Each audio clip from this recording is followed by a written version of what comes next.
Good evening, everyone. Unfortunately, summer's almost over. It is September 6th, getting close to bow season though, and I do enjoy that. It's a little harder to enjoy as I get older. But anyway, we're on our third feast day, and if you've watched the first two, you'll know, and I'm going to repeat myself, that feast days are not Jewish. They're God's. And if we're God's people, we should be celebrating the feast days every bit as much as the Jewish people do. Third feast is First Fruits. That's a one-day feast. It's the day that Jesus rose from the grave. And when we see that Jesus rose from the grave, when he did that, the ancestors of the Jewish people, well, anybody that was in Sheol, actually, not just Jews, they were in the graves already, standing up. But when Jesus rose from the grave, they were all seen in the city walking around, scaring people half to death. Their ancestors. And when Jesus rose to heaven, he told Mary not to touch him because he had not yet been there. And the reason for that was he had to appear before his Father with a first fruit offering, which happened to be the people who were in Sheol, the first humans to ever see heaven.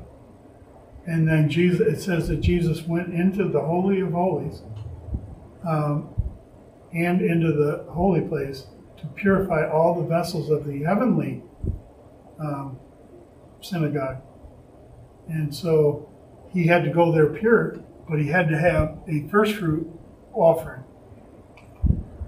Adonai spoke to Moses, saying, "Speak to the sons of Israel and tell them, when you have come into the land which I give you and reap its harvest, then you are to bring the omer, which is a measurement, small measurement, of the first fruit of your harvest to the Kohen, or the priest."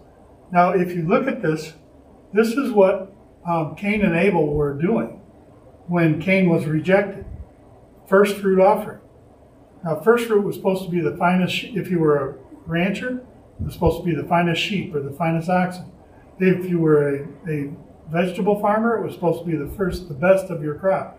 If you were a fruit grower, it should have been the best of your fruit. But if you go to the book of Yasher, and I know that's probably not something many people have read, but I have,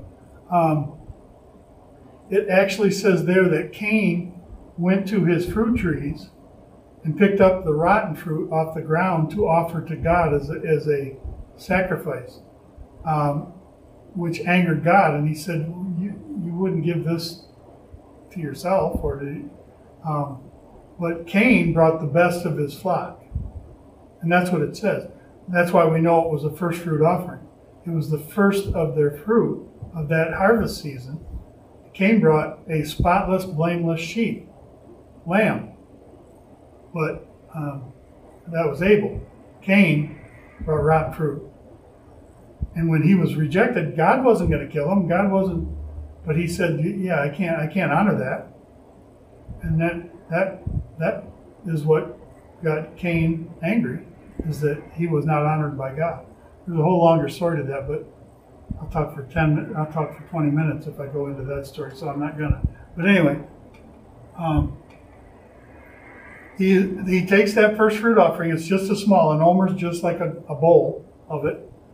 Wave the omer before Adonai to accept for you on the morrow or tomorrow after the Shabbat, which is the Sabbath. The Kohen is to wave it.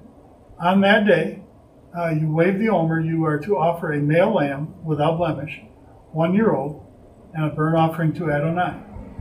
Now, God sent angels to teach Cain and Abel and Adam and Eve how to do offerings, and all their children.